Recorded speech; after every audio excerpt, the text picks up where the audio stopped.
how I made this ruined octagonal building. Hi there and welcome to Goodness Scenery. Chris here, and today I'm going to be showing you step by step exactly how I created this pretty awesome looking octagonal building for my modular Osgiliath board.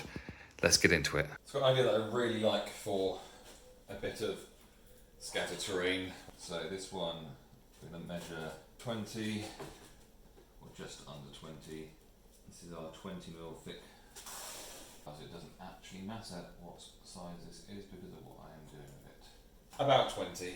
And we're going to mark the centre of this just by from one corner to the opposite corner and just generate a line. And I'm doing the same, and we can see that here is dead centre. It's important. I'm fortunate enough to own a hot wire cutter. Not only that, I've invested in some of Shifting Land's fantastic jig things, so because this is now going to be made octagonal. Now you can do this by measuring out distances and angles. It's really easy to get it wrong, so this is why these jigs are so amazing. So if I take, let me show you how this works.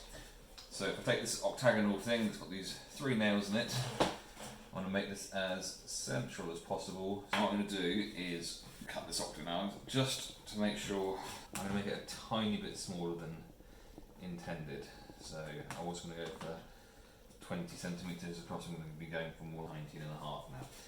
So let me show you how this works. This thing slides backwards and forwards, and it's just simply a case of putting this here in the right position, just sliding it on through. So this first cut shouldn't take off much at all. Through like that, lift it up, rotate it, and we can put it back through, do that angle, and we have a pretty decent octagon. Finish with this one. So how long are these sides? They are, very conveniently by luck rather than judgment, these are pretty much bang on 80 centimetres, which is fantastic. So earlier on I cut these arch shapes out, and we're now going to cut 80mm walls with having this in the dead centre. So these have a gap of 50mm, so it needs to be 1.5.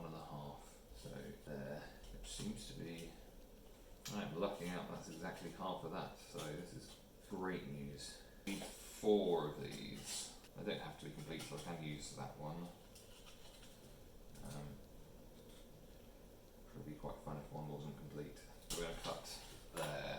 This is not one of the Shifting Land's guides. It's so much better than the rail that is provided with this hot wire cutter. So let's get that lined up, and we know this is square and it's just going to go straight on through. And then the rest of them are 80mm, so we'll set that to.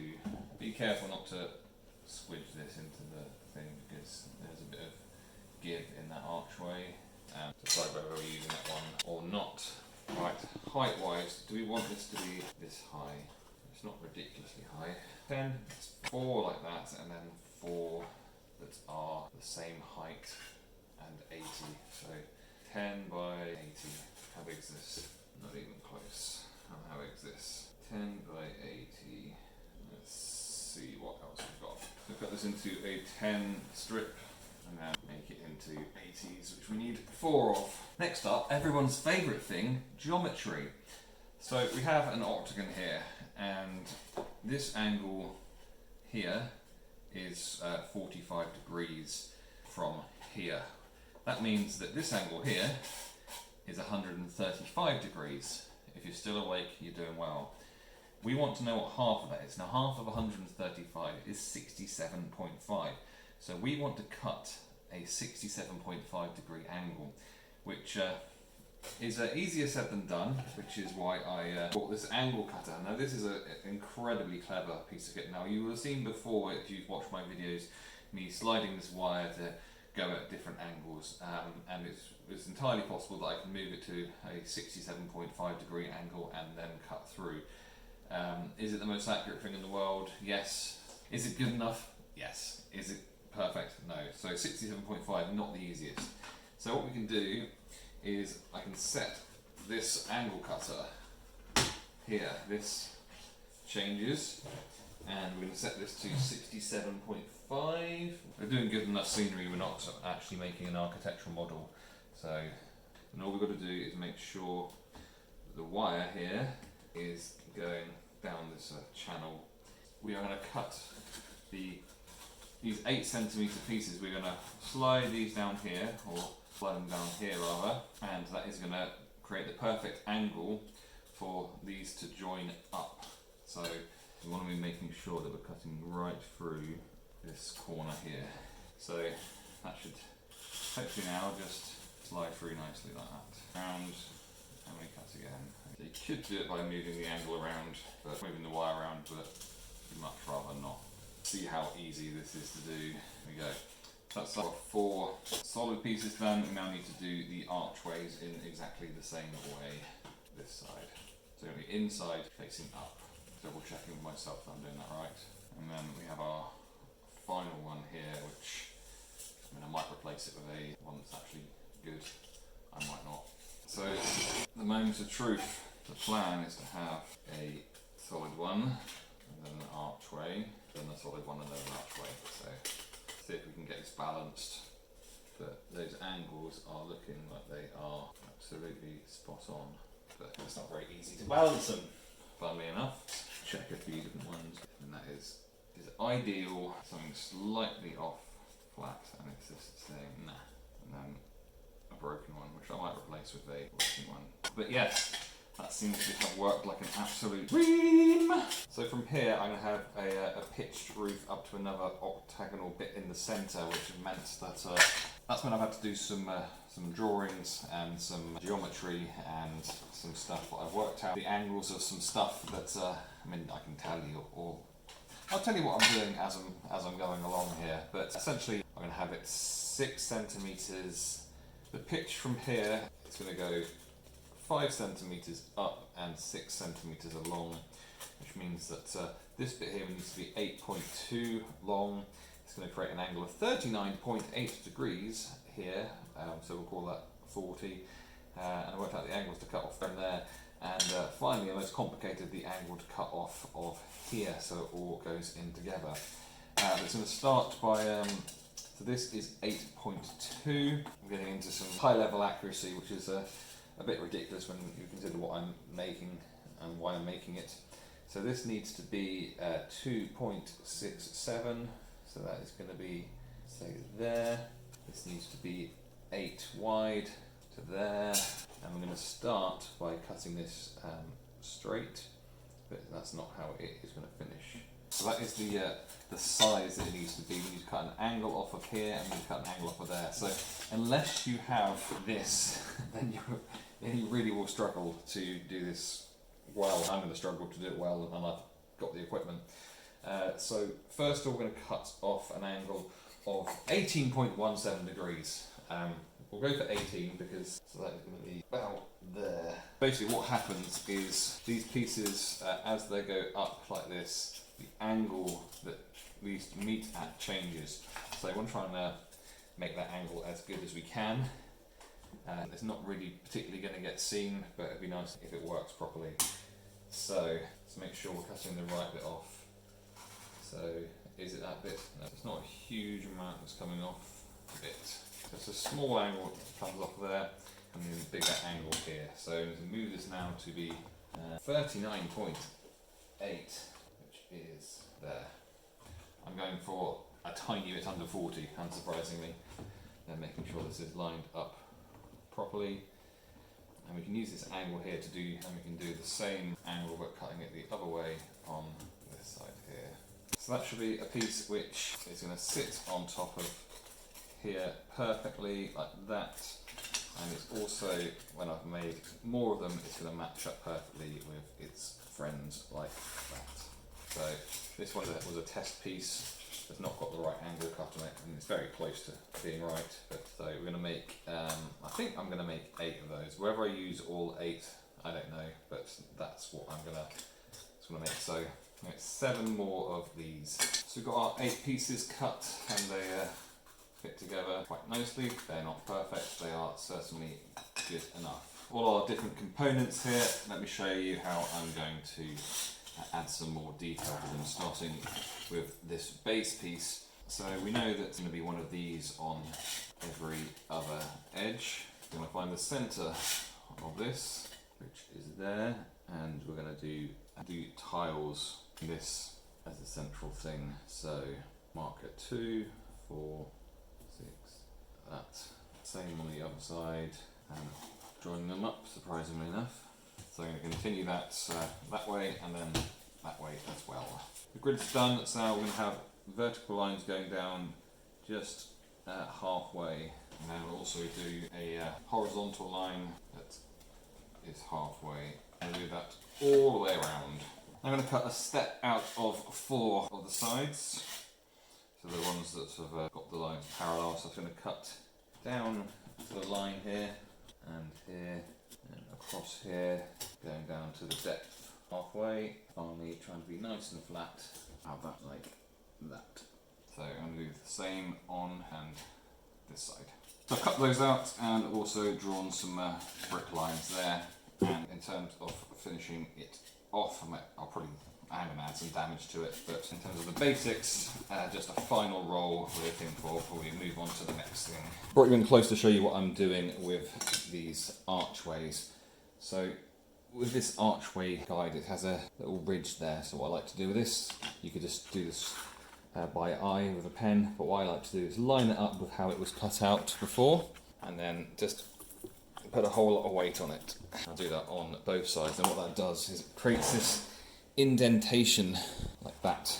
Next up, we'll get to more with that in a minute, but next up I'm going to take ruler, I'm going to go on my centimetre side here. I'm going to put a mark every centimetre, stick the edge here, and the same on the other side.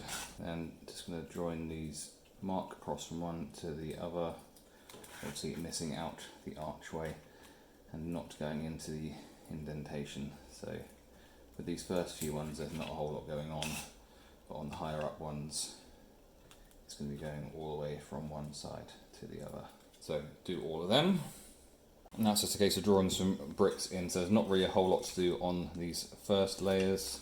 But I'm going to draw a line there, I'm going to skip one, draw a line there, and do the same on this side here, draw a line there, skip one, draw a line there, and then just decide on some brick sizes here, something like that.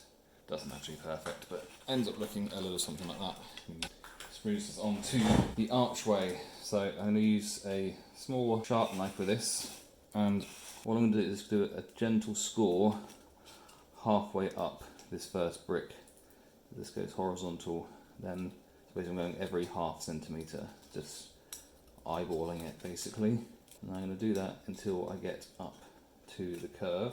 And from there, what's going to happen is I'm going to go the same distance of half a centimetre. That's going to measure from there to the next one, and from there I'm just going to go perpendicular. So I can measure from there to there, half a centimetre, perpendicular. Sorry, parallel. It's carrying on the line of the ruler. And that's what that does, if you can see, is it starts to create curved, well, looks like curved bricks there. In a minute I'll be accentuating this by putting the biro down, but I'll do that for you now. Just like that, so I'm going to carry that all the way around the rest of it. So I've gone all the way around. Now I'm going to extend the blade slightly, and looking at the mark, where the mark is there, I'm just going to press down, keeping that completely perpendicular to this. So I'm going to create a little brick there, not pushing down hard. A little brick. It's also going to put a mark on the other side for where I need to do the other side bit. So just going around, just gently pressing down that all the way around. So that's one side done. Now I need to do the other side, and then I need to do the other 3. On the non-archway ones, I'm just going to do a very simple brick design. So just like with the other one, I'm going to do a mark every centimetre for our brick height. I'm going to do the same on the other side, join them all up, draw some bricks in, and then I think I might cut some windows out, but nothing complicated here. So I decided that I'm going to have a window, so just doing the size of it here. So this is 3 centimetres across and in the dead centre.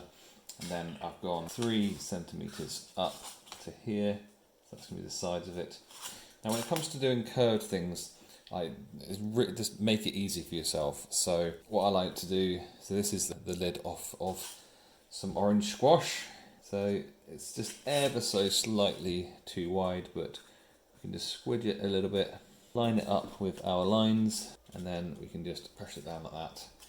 And we have a perfect curve at the top of our arch to cut around, which has mostly been done already just by pushing through, and then we're going to cut through the rest of it just with a sharp knife. So it ends up looking like that, and it just needs the brick pattern added on.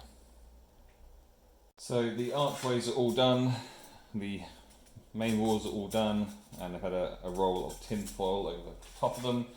And then with these angled pieces to the top, I've done a roll of them tin foil, and then I'm just doing a very simple brick thing. So 2 centimetre square bricks, and that's going to be on both sides. As part of my cutting out earlier, I ended up with these very thin strips which I've kept.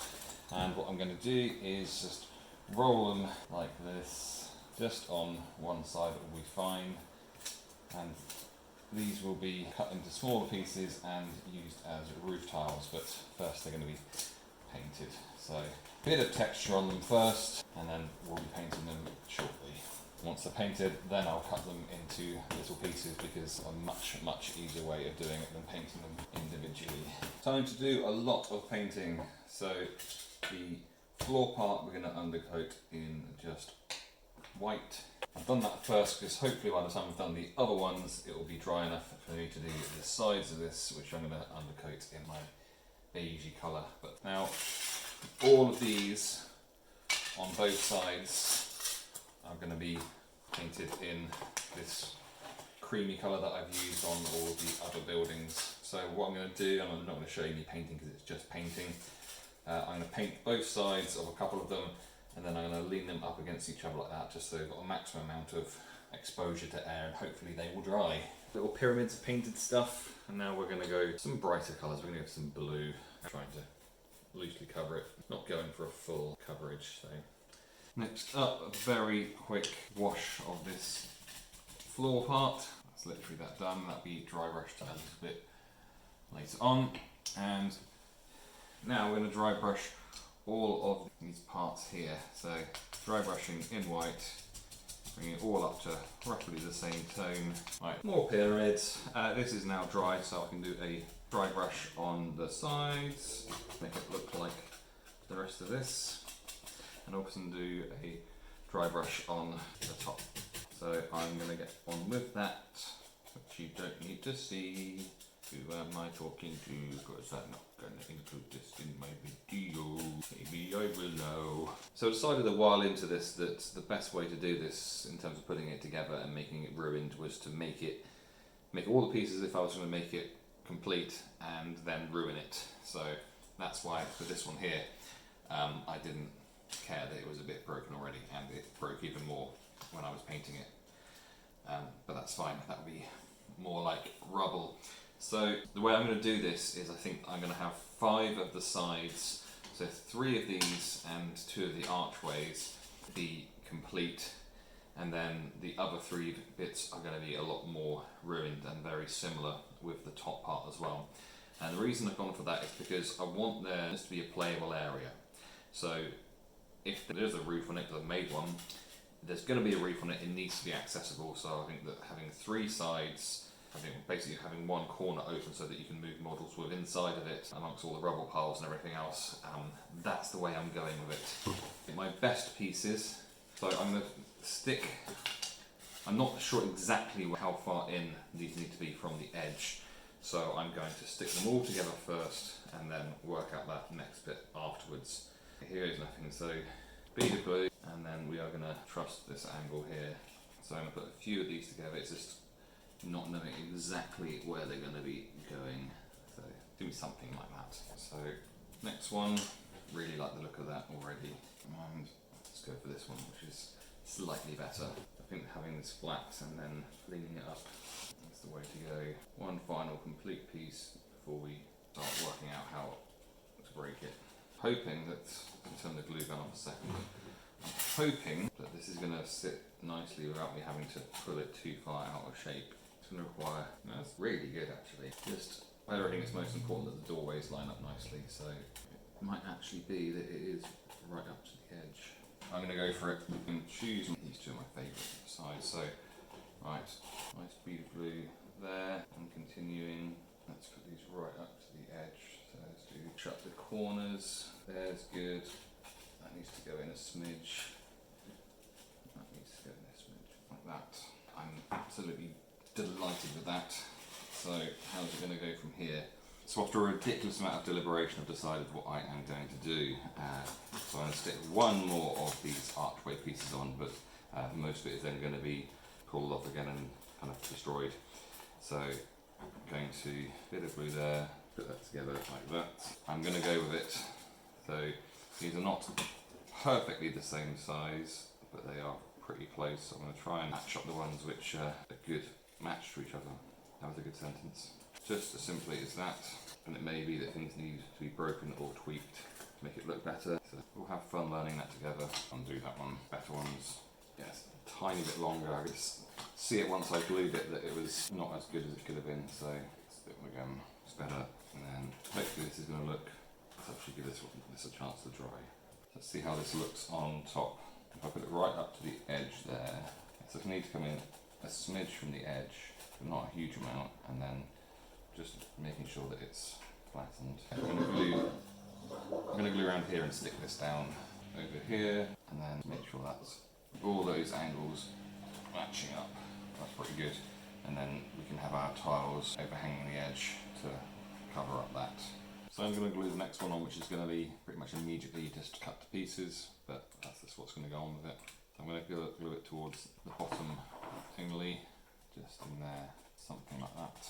There needs to be some sort of remnants of this, I think, without too much, so about that much I'm going to say. So as promised, decided that the very best thing to do was to make the building first and then to cut it to pieces afterwards. So that's what I'm doing here, just kind of cutting the bits that I made, which I haven't used, up into rubble pieces, and then cutting bits into the roof, cutting bits into the walls, and just generally making it look like it has collapsed. And then using the bits that are have been cut out, I felt like makes it a little bit more realistic, but obviously it isn't necessary. You could just make the bits ruined in the first place.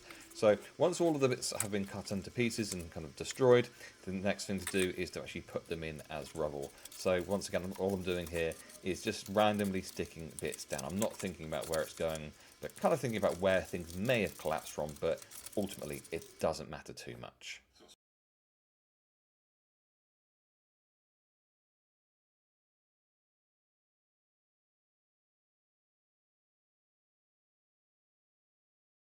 So got some big rubble piles, I'm leaving that out. Used on another part of the build, get some PVA and put this down all over the edges, all over the rubble piles, and in a lot of places basically. I will use the same stuff that I've used in other places. I'm just going to drop that in, not expecting much or all of it to stay. So I'm going to leave it like that for now, but first give it a real soak of this stuff, full drip down, and stick as much of that as possible down. So we'll come back to that in a while when it's dry. We have our rubble filled building, got our strips of foam which we're going to use as roof tiles. So I'm going to make these roughly a centimetre each. So to save time, I think I'm going to stack them up, then use my mat here just to cut roughly centimetre ones. So my pieces there, and the way that I'm going to do this is just line by line. So bead of glue like that, and then tile hanging over the edge there. Grab another one, line it up. I'm not going to try and do these absolutely perfectly, but fairly well. So imagine these ones that here, ones which didn't fall off and may have knocked them out a bit, but essentially they're okay. Do another line. So obviously these are going to be overlapping. I'm going to have one missing there. I'm going to stop a little way in from the edge because I'm going to put them up, try and put some long strips between the gaps here to cover up the join in, because I feel like that's what it might look like. So I'm going to do some more going up here. So I've got these tiles all over the roof, various different angles and some missing, whatever. And then I've put some extra ones which I'll just use the hot glue gun to put into the rubble pile there. Like the look of. And I'm going to finish off this roofy bit. I'm going to stick these strips down here to hide the groin, and also I think that's kind of what a roof might be like. Only thing I'm going to do is I'm just going to put a little mark in this every 2 centimeters just to make it feel a bit more like a thing, and some hot glue, and then press it down.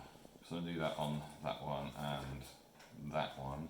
So the joint here where the roof is caved in, so I've just taken this and cut it to about the right size. I'm just going to stick that there like that. So I'm going to do that with the other bits as well. So finally with this roof bit, I'm going to use a bit of blue paint because I've got it there, but mainly PVA glue, and this is going to hopefully seal it. I'm going to change the colour slightly, but I'm going to do some colour correction afterwards, but the main thing is to seal the surface of it, and at the same time just help to set them in place. So always working downwards here, so if I start working upwards I'm going to snap that off. I'm going to leave that in the sun. This has dried and it has darkened a bit, but like I said, I'm going to do a grey wash on it. So got this homemade grey wash, and I'm just going to put this over the entire thing. Doesn't matter if it goes onto any of the other bits, it doesn't. I'm just working downwards because I don't want to damage the tiles by putting up on them. This is dry now, so I'm hoping that when I dry brush it in white, it's not going to just make the brush blue and make the painted blue again. Let's find out together. Again, working downwards.